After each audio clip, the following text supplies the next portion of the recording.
नमस्कार, मैं हूं आपके साथ अभिनय सिंह चौहान। आप देख रहे हैं हमारा विशेष कार्यक्रम छत्तीसगढ़ के बात हमर साथ। आज बात भाजपा के चिंतन शिविर की।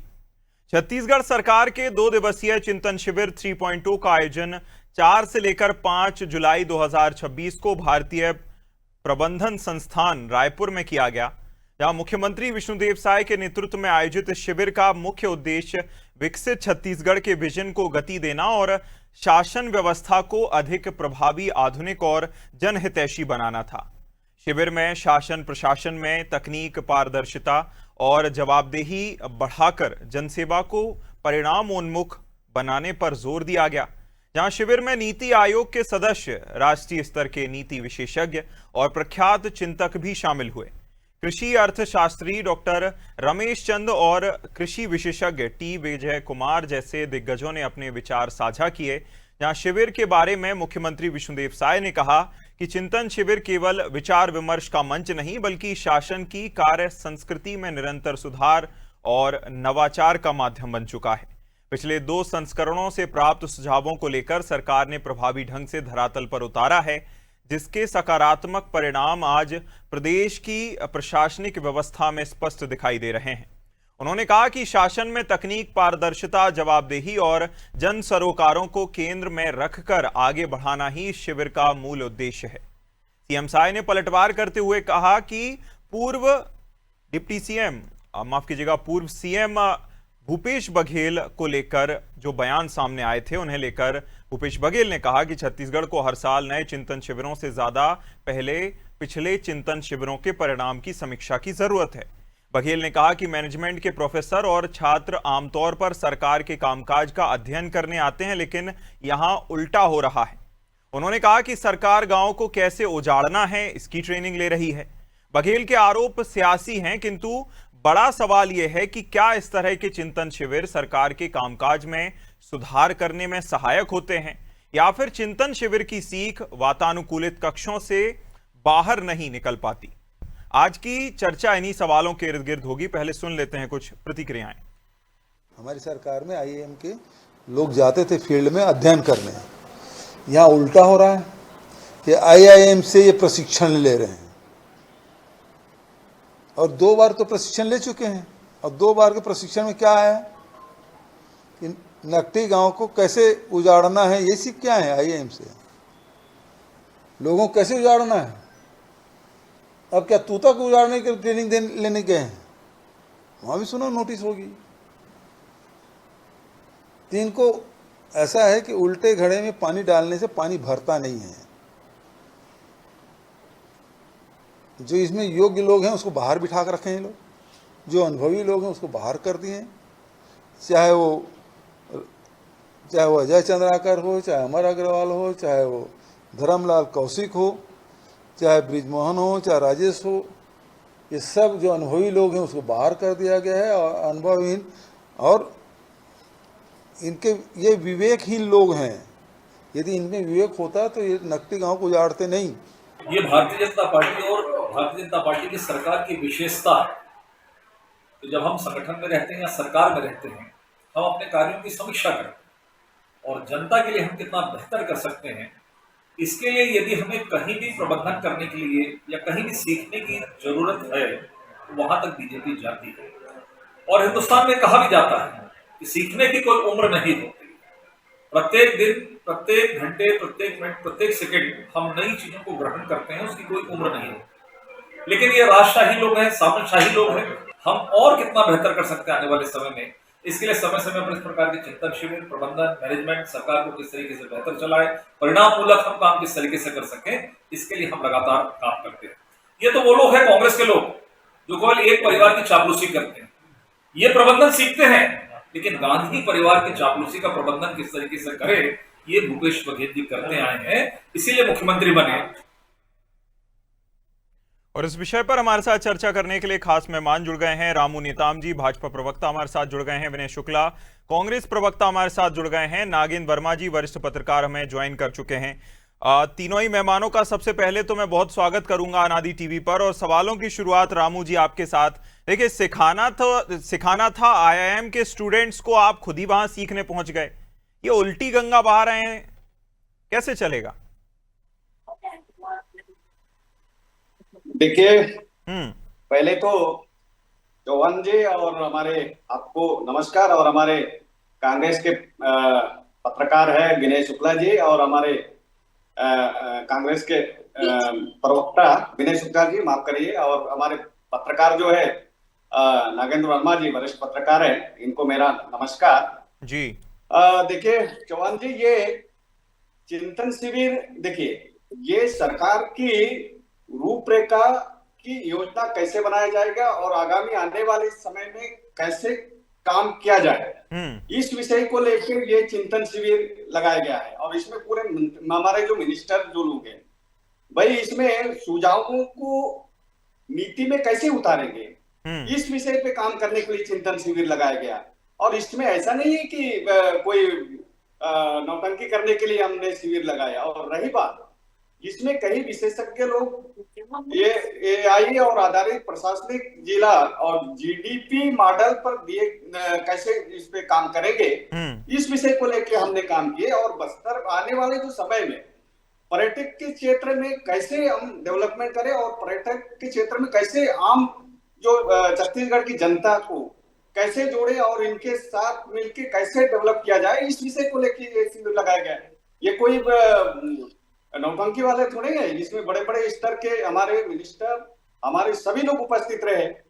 कांग्रेस के शिविर नहीं है कि हमारी एक गंभीर चिंतन शिविर रहा।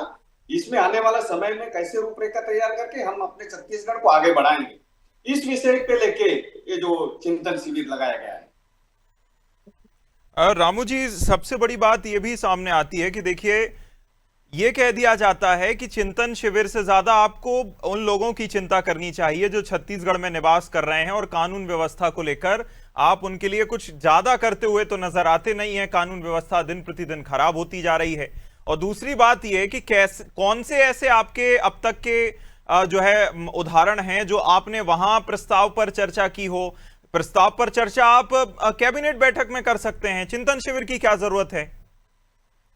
देखिए देखिए विनय जी, ये बिल्कुल ये भी बात आ जाएगी 2-3 दिन में। ये कोई एकदम वो नहीं है। जिस क्षेत्र में जो काम कर रहे हैं, ये बिल्कुल आपके सामने आ जाएगा 1-2 दिन में। ये बिल्कुल ओपन हो जाएगा। ये कोई वो करने की आवश्यकता नहीं है।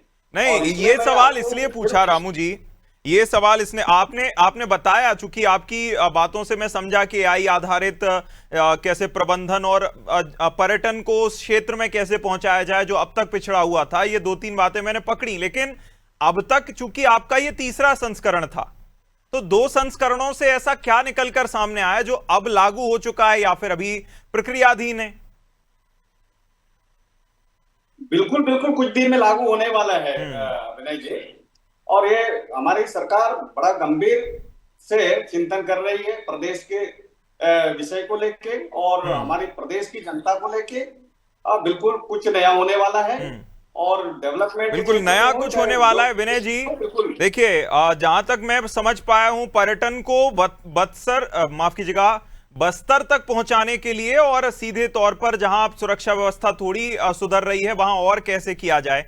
दूसरी बात यह कि केंद्रीय गृह मंत्री आए थे, वो एक सुरक्षा की और साथ ही साथ विकास की एक जो लाइन खींच कर गए हैं, राज्य सरकार उस तक कैसे पहुंच सकती है, इसको लेकर मंथन किया गया।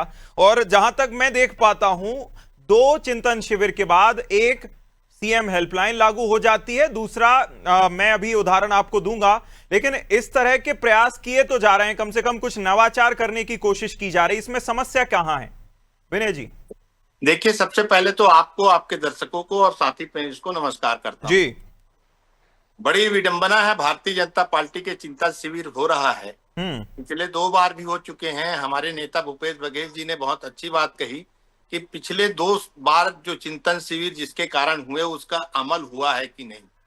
दूसरी बात यह है, चिंतन शिविर करना कोई बड़ी बात नहीं, करनी चाहिए। अपनी सरकार की कमी और बेसिक अपने आप को ये समझना चाहिए कि हाँ, हम ये चिंतन शिविर कर रहे हैं। चिंतन शिविर की आवश्यकता क्यों पड़ी? इसलिए पड़ी कि छत्तीसगढ़ राज्य में बेरोजगारी, महंगाई, जो क्राइम व्यवस्था है, जो स्वास्थ्य व्यवस्था है, वो सारा चीज चरमरा चुके हैं। देखिए, अभी अभी आपने देखा होगा, एक नट्टी गांव में भी एक पूरे गांव को उजाड़ दिया गया। ये सरकार कागज पर जो निकालती है कि हाँ आज हम इस स्कीम को लागू करेंगे, तो वही चिंतन शिविर में हो रहा है कि आगे हम स्कीम कैसे चलाएं, कहाँ जनता को परेशान करें, कहाँ किसानों को परेशान करें, कहाँ हम लोगों को ठगने का काम करें। भारतीय जनता पार्टी की रोज का मर्रा जिंदगी हो गई है। आपको एक छोटा सा उदाहरण देता हूं। देखिए, इतनी बड़ी श्रद्धा, इतनी बड़ी भक्ति, हम राम के नाम से अगर हम चंदा चोरी करें, ये देश में सबसे ज्यादा समस्या है। छत्तीसगढ़ में तो हमारी समस्या है, ये चिंता शिविर जरूर हो रहा है, लेकिन ये देश की भी समस्या है। जैसे साथी प्रवक्ता ने कहा कि हमको कांग्रेस को सिर्फ आईना दिखाना है, क्योंकि हम विपक्ष में बैठे हैं। हम आपकी गलती को दिखाने का काम करेंगे। आप अच्छा काम कीजिए, लोगों के जागरूक कीजिए, शिक्षा स्तर को बढ़ाइए। मैंने अभी सुना 1 तारीख से मनरेगा डिपार्टमेंट के जितने भी कर्मचारी हैं वो हड़ताल में चले गए हैं। मैं ये सुन रहा हूं कि आने वाले शिक्षा कर्मी भी हड़ताल में जाएंगे। मैं ये सुन रहा हूं कि स्वास्थ्य विभाग में पूरा जो आयुष्मान कार्ड की तरह पैसा नहीं दिया, वो भी सरकारी अस्पताल के लोग भी बोल रहे हैं। नहीं तो वही जो आप हड़ताल पर जाने की बात कर रहे हैं, उन्हीं को कैसे बेहतर उनका प्रबंधन किया जाए, कैसे उनकी समस्याओं का निराकरण किया जाए, कैसे इतनी बातों पर ध्यान दिया जाए, इसको लेकर ही तो चिंतन शिविर रखा गया। नहीं जी, मैं आपकी बात पे, मैं बताया ना, चिंतन शिविर करना चाहिए। सरकार अपनी कमियों को जानकारी लेने के लिए आपस में बैठना चाहिए, लेकिन ये सरकार आपस में बैठकर कहाँ भ्रष्टाचार को बढ़ावा देना है, कहाँ कितना पैसा वसूल के दिल्ली पहुंचाना है, ये काम कर रही है। चिंतन शिविर करना अच्छी बात है, लेकिन लोगों की जागरूकता, लोगों की शिक्षा स्तर बढ़ाइए। हमारे छत्तीसगढ़ में जो महंगाई दर बढ़ी है उसको कंट्रोल कीजिए, जो डीजल पेट्रोल महंगा हुआ है उनको कम कीजिए, जो आसानी से डीजल टंकी वाले किसानों को नहीं दे पा रहे हैं उनकी समस्या का समाधान करना चाहिए। किसान को बीज और खाद नहीं मिल रहे हैं, अभी किसान धान बुआई कर रहे हैं, उसके बारे में चिंतन करना चाहिए। लेकिन ये सरकार, मेरे को लगता है कि जनता के प्रति लापरवाही बरत रहे हैं, इसलिए ये इनको चिंतन करने की आवश्यकता पड़ गई है। बिल्कुल, मैं आपके सवाल जरूर पूछूंगा। नागेंद्र जी, मैं आपके पास आऊंगा। देखिए, चिंतन शिविर का ये 3रा संस्करण है, और जहां तक मुझे याद आता है, मोटे तौर पर एक तो सीएम हेल्पलाइन दूसरे संस्करण के बाद जो लागू हुई, और एक ई ऑफिस की जो प्रणाली थी वो जो पहले संस्करण के बाद आई। अब 3रे संस्करण के बाद हम क्या देखने को हमें मिल सकता है? और दूसरी बात ये कि क्या चिंतन शिविर प्रासंगिक है, जरूरी है, और अगर जरूरी है तो क्या सरकार उस तरह से उसको सीरियसली ले रही है? नागेंद्र जी, 2-3 सवाल मैंने जोड़ दिए एक साथ। सभी सवाल आपके जो है वो बिल्कुल सही मुद्दों को लेके हैं, क्योंकि मैं महसूस कर रहा हूँ कि जब सरकार काम करती है, योजना बना के काम करती है जी, मुख्य उद्देश्य जनता की सेवा और जनता का विकास, प्रदेश का विकास, ये मूल अवधारणा है। तो इसके लिए बेहतर जो कवायद हो सकती है, जिसमें पारदर्शिता हो। आपने 2 चिंतन शिविर के आपके बारे में बात करी थी, इसमें सेवा सेतु भी जुड़ रहा है कि किस तरीके से एक सिस्टम से आम जनता तक के पहुंच बनाई जाए पूरे तरीके से, और उनकी समस्या को सॉल्व किया जाए। अभी तक के हम देखते आ रहे हैं कि समय बदल रहा है तेजी से, हम उसको रोक नहीं सकते। जनता बदल रही है। अगर राजनीतिज्ञ जो है पुराने ढर्रे में ही सिर्फ सेवा सेवा सेवा करके मेवा खाते रहेंगे तो काम नहीं चलेगा। उनको जमीन में कुछ करके दिखाना होगा, ये अब तैयारी उनको करनी है, क्योंकि जनता स्वयं हाईटेक हो गई है, वो एक एक चीज पे नजर रख रही है। तो उसकी तैयारी के लिए जो सेवा करने वाले लोग हैं उनको भी पूरी तैयारी उस तरीके की करनी होगी, और जब वो कब कर पाएंगे, जब वो उसी तरीके से हाईटेक हो। उदाहरण के लिए हम आपको कह रहे हैं कि जनता आवेदन कर रही है ईमेल के माध्यम से, सोशल मीडिया में अपनी बात कह पा रही है, और एक जो जन सेवक है वो उसके लिए बिल्कुल तैयार नहीं है, उसको सोशल मीडिया हैंडल करने का कोई आइडिया ही नहीं है। उस पर वो एक सीधे शब्दों में कहूँ तो बिल्कुल अनभिज्ञ है, उसको इसके लिए सहायक रखना पड़ रहा है, और वो सहायक उसको किस तरीके से उन चीजों को समझा रहा है, इसमें एक गैप बन जाता है और वो चीजें नहीं हो पाती। आपको उदाहरण के लिए बता रहा हूँ, छत्तीसगढ़ का ही एक बहुत अच्छा उदाहरण है आपको, कि तमाम चीजों में बयान आते हैं मंत्री के, तो कई बार बयान में ऐसी चीजें दिखती है कि वो बिल्कुल प्रासंगिक नहीं रहती और वो दिक्कतों में पड़ जाते हैं। दूसरी तरफ आप देखिए कि हमारे प्रदेश के वित्त मंत्री हैं जो पूर्व IAS हैं, वो बजट भी अपने हाथों से लिख लेते हैं, वो कितने हाईटेक है, वो चीजों को समझ रहे हैं, क्योंकि उन्होंने चीजों को समझा है, तकनीक को समझा है, स्वीकारा है, तो स्वाभाविक रूप से वो बेहतर काम कर पा रहे हैं। दूसरी तरफ अन्य मंत्री जो है वो नौकरशाहों पे निर्भर है, कर्मचारियों पे निर्भर है, तो इनको उस विषय की वो पकड़ नहीं हो पा रही है। बिल्कुल। और कांग्रेस भी इसी को लेकर अब जो है बयान देती नजर आती है। अभी जैसे भूपेश बघेल का बयान हमने सुना कि जो जिम्मेदार थे या फिर जो गंभीर थे अपने कामों को लेकर, जो अनुभवी थे, उनको इन्होंने निकालकर बाहर कर दिया और अब एक्सपेरिमेंट भाजपा खेल रही है। रामू जी, क्या ये सही है? आप एक्सपेरिमेंट करते हैं, फेल हो जाए तो स्वीकारते इसलिए नहीं है क्योंकि अगर स्वीकार लिया तो गलती मान ली, एक्सपेरिमेंट जरूर आप करेंगे। लेकिन अभिनय जी, मैं हमारे कांग्रेस के प्रवक्ता जी विनय शुक्ला जी को कहना चाहूंगा, इन्होंने अभी जैसे कहा भ्रष्टाचार के विषय में, भ्रष्टाचार कौन कर रहा है कौन नहीं कर रहा है ये जग जाहिर है। भाई पूर्व सरकार में कई लोग जेल में, कई लोग बेल में, ये भ्रष्टाचार के पाठ हमें ना पढ़ाए तो ज्यादा बेहतर होगा। दूसरी बात, मनरेगा के कर्मचारी जैसे हड़ताल में बता रहे हैं, उनकी भी चिंता की जा रही है। और मनरेगा में पहले कितना भ्रष्टाचार हुआ ये किसी को बताने की आवश्यकता नहीं है। आज हमारी सरकार मनरेगा में 300 रुपया रोजी लेके ये हर क्षेत्र में काम करने में लगी हुई है, चाहे पल्लोदान के क्षेत्र में, जल संसाधन के क्षेत्र में, जल संरक्षण के क्षेत्र में, चाहे भूमि सुधार के क्षेत्र में, मतलब हर क्षेत्र में काम करने के लिए ये हमारे वीबी जी राम जी का योजना लेके आए हैं माननीय देश के प्रधानमंत्री जी।